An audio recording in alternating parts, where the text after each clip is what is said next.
Hello viewers, welcome back to our channel literature Sarathi. Viewers, अगर आपको ये वीडियो पसंद आए तो लाइक कर दीजिए और मेरे चैनल लिटरेचर सारथी को सब्सक्राइब भी कर दीजिए। तो आज का हमारा जो टॉपिक है वो बहुत ही इम्पॉर्टेंट होने वाला है। आज का हमारा टॉपिक है, जिस टॉपिक में हम डिस्कस करेंगे शिक्षण सहायक सामग्री। शिक्षण सहायक सामग्री का उपयोग क्यों किया जाता है? क्लासरूम को रोचक एवं प्रभावशाली बनाने के लिए शिक्षक विभिन्न तकनीकों एवं उपकरणों का उपयोग करते हैं। इन्हीं को हम क्या कहते हैं? शिक्षण सहायक सामग्री कहते हैं। और शिक्षण सहायक सामग्री, जिसको हम TLM भी कहते हैं, टीचिंग लर्निंग प्रोसेस, इसका प्रयोग क्यों किया जाता है शिक्षक के द्वारा? क्यों आवश्यकता होती है? तो अध्यापन अधिगम की जो प्रक्रिया होती है उसे सरल एवं प्रभावकारी या रुचिकर बनाने के लिए क्या क्या सरल, प्रभावकारी या रुचिकर बनाने के लिए शिक्षक विभिन्न प्रकार के उपकरणों का प्रयोग करते हैं, जिससे शिक्षक को कठिन से कठिन विषय को अध्यापन या पढ़ाने में आसानी होती है। छात्र छात्राओं बच्चों को जो आसानी से क्या आ जाता है, समझ आ जाता है। इन शिक्षण सहायक सामग्री का प्रयोग करके बच्चों को आसानी से सिखाया जा सकता है और समय की भी क्या होती है, बचत होती है, क्योंकि बच्चे देखकर और करके बहुत जल्दी सीख जाते हैं। इसलिए शिक्षक शिक्षण सहायक सामग्री का प्रयोग करते हैं। आमतौर पर बोले तो हम शिक्षण सहायक सामग्री का प्रयोग करके हम बच्चों को बहुत ही कम समय में और आसानी से उनको सिखा सकते हैं। शिक्षण सहायक सामग्री को 3 भागों में बांटा गया है। वो 3 भाग कौन कौन से हैं? दृश्य सहायक सामग्री, श्रव्य सहायक सामग्री, दृश्य श्रव्य सहायक सामग्री, जिसमें हमारा विजुअल एड्स, ऑडियो एड्स और विजुअल ऑडियो एड्स मीन्स पहले तो दृश्य होगा, फिर श्रव्य होगा, फिर दृश्य श्रव्य दोनों ही होगा। तो इस तरह से इसको 3 भागों में बांटा गया है। दृश्य सहायक सामग्री होते क्या हैं, किसे कहते हैं हम? Visual aids material. तो दृश्य सहायक सामग्री वो होती हैं जिसे अंग्रेजी में विजुअल एड्स भी कहते हैं और जिसका अर्थ है प्रत्यक्ष रूप से देखना। प्रत्यक्ष रूप से देखना, यह ऐसे सामग्री है जिसे हम अपनी आंखों से देख सकते हैं और यह सबसे महत्वपूर्ण शिक्षक सहायक सामग्री है। कौन सी वाली? दृश्य सहायक सामग्री, जिसका प्रयोग शिक्षक हमेशा करते हैं, प्रतिदिन अपने अध्यापन या अधिगम की प्रक्रिया में करते रहते हैं। जैसे कौन सी होती हैं? पुस्तक, हमारी दृश्य पुस्तक है, श्यामपट है जो ब्लैक बोर्ड होता है, चौक, डस्टर, संकेतक, चित्र, मानचित्र, graph, chart, poster, bulletin board, संग्रहालय, प्रोजेक्टर, ये सारी हमारी दृश्य सहायक सामग्री हैं, जिससे हम बच्चों को क्या कर सकते हैं? आसानी से सिखा सकते हैं। वास्तविक पदार्थ कौन कौन से होते हैं हमारे? वास्तविक पदार्थ वे पदार्थ होते हैं इससे बालक देखकर या छू सकता है। बालक पदार्थ छूकर तथा देखकर निरीक्षण परीक्षण करता है, जिससे बालक के ज्ञान इंद्रियों का विकास होता है। जब हम उसको देखकर या छूकर कोई परीक्षण करते हैं तो उससे उनके ज्ञान इंद्रियों का विकास होता है और साथ ही साथ उसमें सोचने, समझने या अवलोकन करने की शक्ति का विकास होता है। समझने और अवलोकन शक्ति का विकास होता है वास्तविक पदार्थ के द्वारा। नमूने, जब वास्तविक पदार्थ को क्लासरूम में नहीं लाया जा सकता, नमूने क्या होते हैं? जो वास्तविक पदार्थ है उसको नहीं लाया जा सकता या वो इतने बड़े होते हैं कि उनको आसानी से नहीं लाया जा सकता, तो उस समय हम नमूने या मॉडल तैयार कर लेते हैं और उसके द्वारा ही बच्चों को दिखाया जाता है, जिससे वो बालक या छात्र हमारे आसानी से उनको समझाया जा सकता है। जैसे जल चक्र की प्रक्रिया, ज्वालामुखी या हवाई जहाज़, तो इनके क्या बनाए जाते हैं? नमूने बनाए जाते हैं, तो इससे उनको आसानी से समझाया जा सकता है। चित्र बहुत ज़्यादा बच्चों को प्रभावित करते हैं। और कौन से चित्र ज़्यादा प्रभावित करते हैं? जो क्या होते हैं? रंगीन होते हैं। बच्चों को चित्र देखकर वास्तविकता में वो खो जाते हैं। इसलिए शिक्षक भी किसी भी कहानी या विज्ञान या अन्य किसी भी विषय संबंधित चित्र को बच्चों के सामने प्रस्तुत करते हैं ताकि उन्हें दिखाकर समझाया जा सके। चित्र के माध्यम से दिखाई गई बातें बच्चों को अधिक समय तक याद रहती हैं। अगर आप भी एक अध्यापक हैं, एक अध्यापिका हैं, तो आप भी इन चीज़ों का प्रयोग कर सकते हैं और अपनी क्लास को, अपनी कक्षा के बच्चों को आसानी से सिखा सकते हैं। चित्रों को आसानी से कक्षा में दिखाया जा सकता है, इसलिए शिक्षक कक्षा में किसी भी विषय को समझाने के लिए चित्रों का प्रयोग करते हैं। जैसे पौधे के विभिन्न भाग चित्रों के द्वारा समझा सकते हैं। हृदय, कहानी। चित्र को बच्चों के सामने प्रस्तुत करने से पहले शिक्षक को 2 बातों का ध्यान रखना पड़ता है। अगर हम कोई चित्र प्रस्तुत कर रहे हैं तो किन बातों का हमें ध्यान रखना है। ऐसे नहीं कि हमने कोई भी चित्र उठाया और अपनी क्लास में ले गए। तो वो चित्र कैसे होने चाहिए, किस तरह से हमें दिखाए जाने चाहिए। सबसे पहले तो चित्र स्पष्ट होना चाहिए, वो सही ढंग से वो दिखाई देना चाहिए। वो रंगीन हो, आकर्षक हो, जो बच्चों को क्या करे, अट्रैक्ट करे अपनी ओर, जिससे बालक की जो रुचि है उसको मन लगे कि हाँ मुझे इसमें देखना है, सीखना है, जिससे उसकी वास्तविकता का अनुभव हो और पाठ से संबंधित मुख्य बातें दिखाई जानी चाहिए। जो पाठ से संबंधित मेन चीज़ें हैं वही दिखाई जानी चाहिए। चित्र का आकार इतना बड़ा हो कि पीछे बैठे हुए विद्यार्थी को भी आसानी से दिखाए। ऐसा नहीं कि छोटा सा चित्र ले लिया और जो पीछे बैठा है उस विद्यार्थी को ना दिखाई दे। तो चित्र का इतना बड़ा आकार होना चाहिए कि सभी विद्यार्थियों को वो दिखाई जाए और उसमें जो चीज़ें हैं वो भी साफ साफ दिखाई देनी चाहिए। तो ये 2 बातों का हमें ध्यान रखना है जब भी हम इस का प्रयोग करें, चित्रों का प्रयोग करें, चित्रों के द्वारा अपने विद्यार्थियों को समझाएं, तो इन बातों का भी हमें ध्यान रखना है कि चित्र हमारे स्पष्ट होने चाहिए, उनका आकार इतना होना चाहिए कि पीछे बैठे बच्चे को भी आसानी से दिखाई जा सके और स्पष्ट होनी चाहिए। मानचित्र।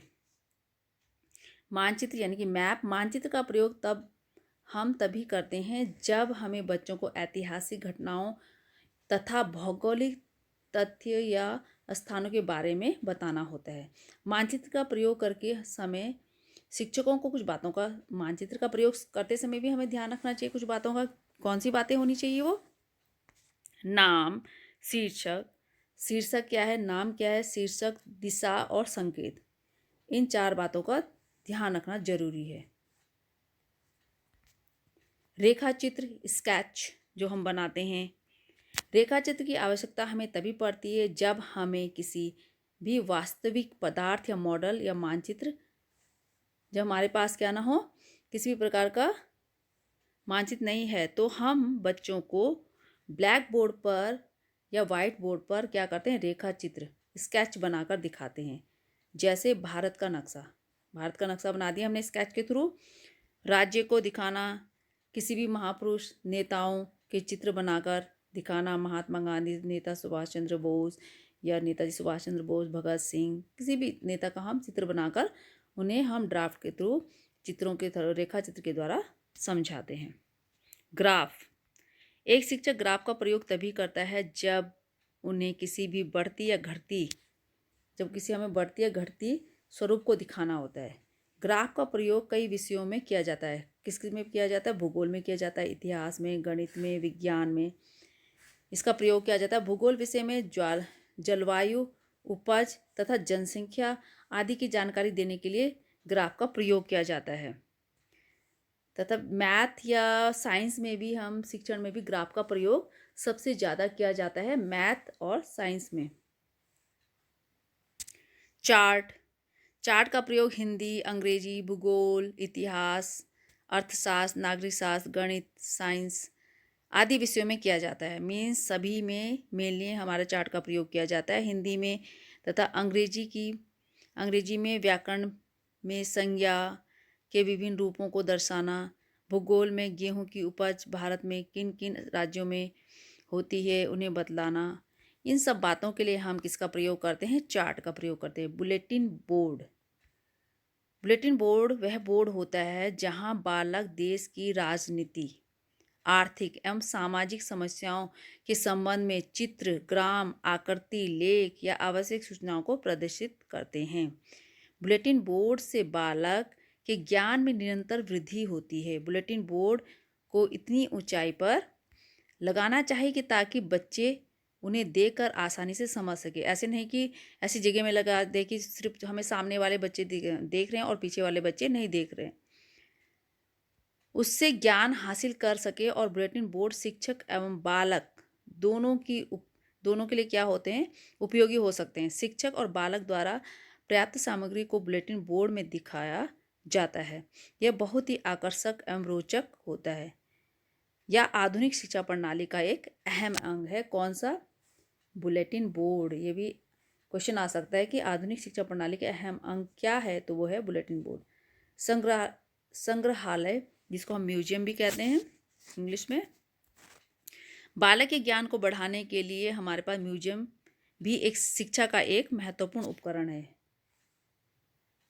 इससे सभी वस्तुओं को एक जगह रखा जाता है और इन वस्तुओं से पाठ को और भी रोचक और सजीव बनाया जा सकता है। संग्रहालय एकत्रित वस्तुएं जो कि भूगोल, इतिहास, मैथ, साइंस जैसे विषयों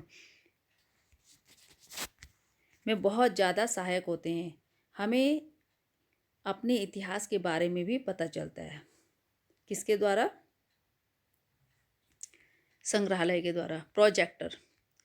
आधुनिक शिक्षा प्रणाली में सबसे ज़्यादा प्रयोग किए जाने वाला जो उपकरण है वो है प्रोजेक्टर। सबसे अहम भूमिका निभाते हैं। प्रोजेक्टर के माध्यम से अध्यापन या अधिगम की ओर भी सरल एवं रोचक बनाया जाता है। रुचिकर एवं प्रभावशाली होते हैं। प्रोजेक्टर एक ऐसा माध्यम है जिसके माध्यम से बालक को सजीव एवं वास्तविकता का अनुभव होता है, क्योंकि इसके माध्यम से अध्यापन या अधिगम को आसान बनाया जाता है। इसलिए इतिहास के विभिन्न तस्वीरों को दिखाया जाता है। दुनिया में इंटरनेट का प्रचलन इतना बढ़ गया है कि शिक्षा में इंटरनेट का प्रयोग कर प्रोजेक्टर के माध्यम से दिखाया जा सकता है। इसका भरपूर फायदा शिक्षक उठा रहे हैं। प्रोजेक्टर के माध्यम से बालक को एक अलग प्रकार का आनंद एवं स्मरण शक्ति, अवलोकन शक्ति, जिज्ञासा आदि का विकास होता है। आनंद एवं स्मरण शक्ति, अवलोकन शक्ति और जिज्ञासा आदि का विकास होता है। किसके द्वारा? प्रोजेक्टर के द्वारा अध्ययन करने से। स्लाइडें, फिल्म पट्टियाँ। स्लाइडें एवं फिल्म पट्टियाँ का प्रयोग शिक्षण में सहायक सामग्री के तौर पर किया जाता है।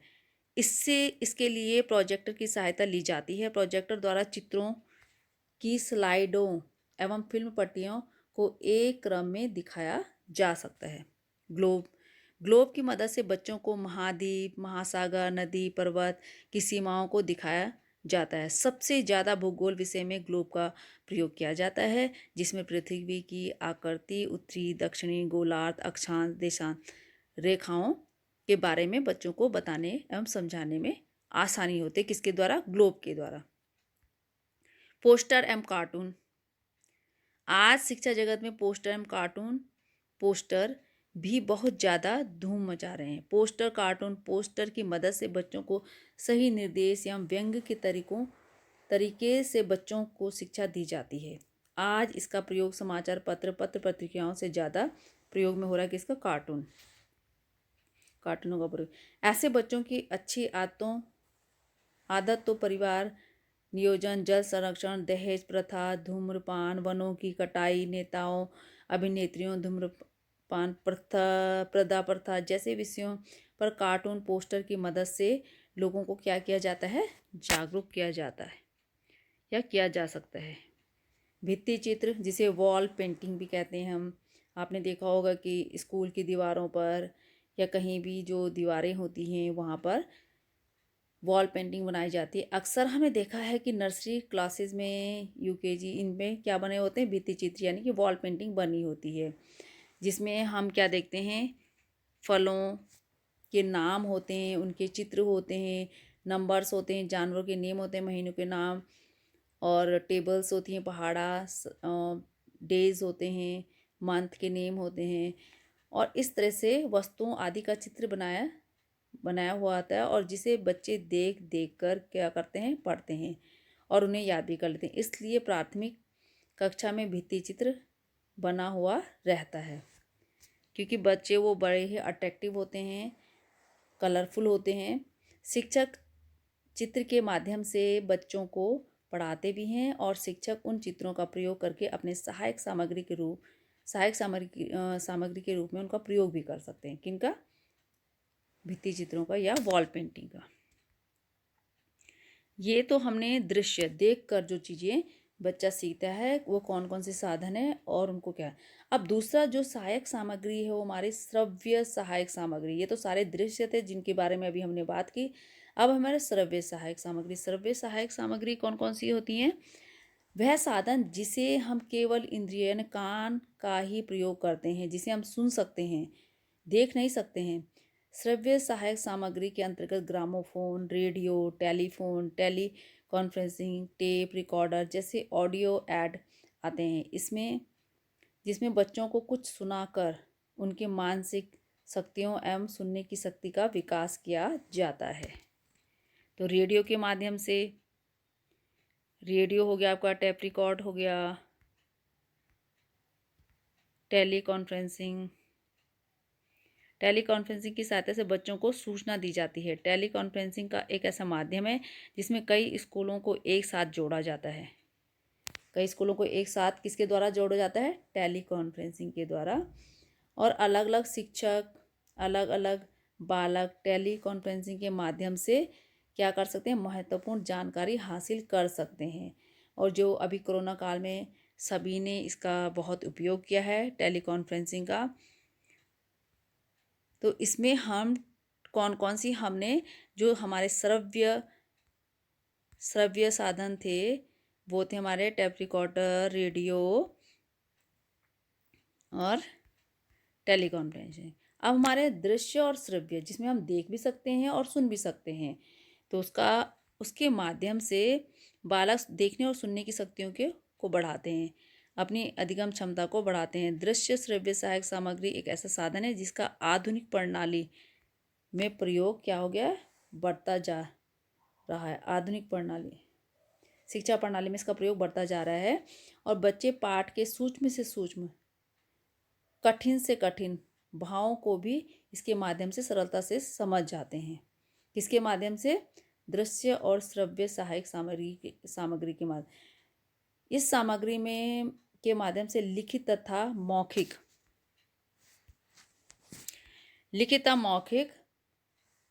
पाठ्य सामग्री को समझने में सहायक होती है। इसके अंतर्गत आता है सिनेमा,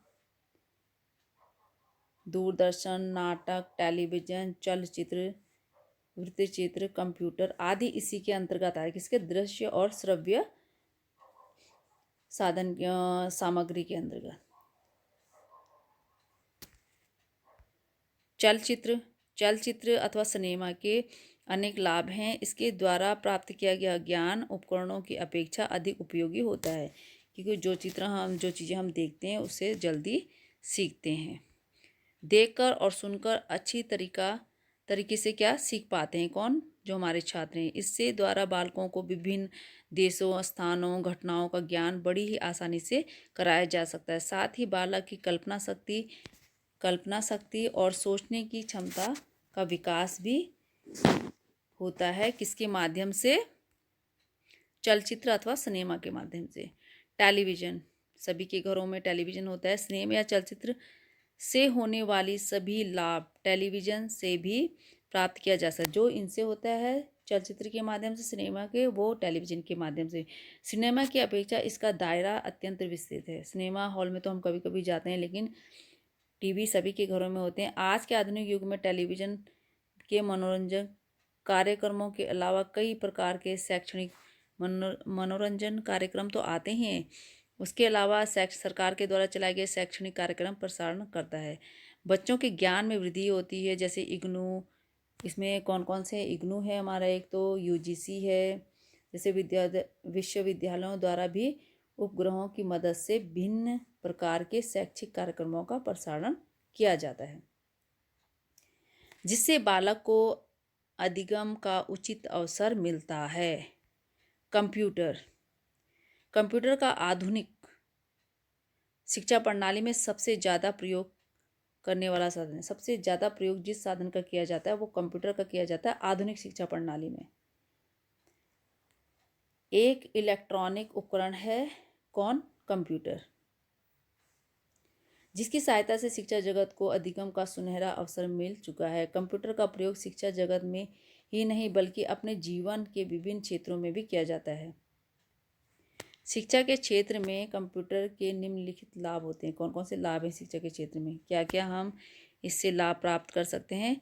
कंप्यूटर के माध्यम से पाठ के प्रति रुचि का विकास होता है। कंप्यूटर में चित्र चलचित्रों के माध्यम से पाठ को अत्यंत जीवन एवं मनोरंजन बनाया जा सकता है।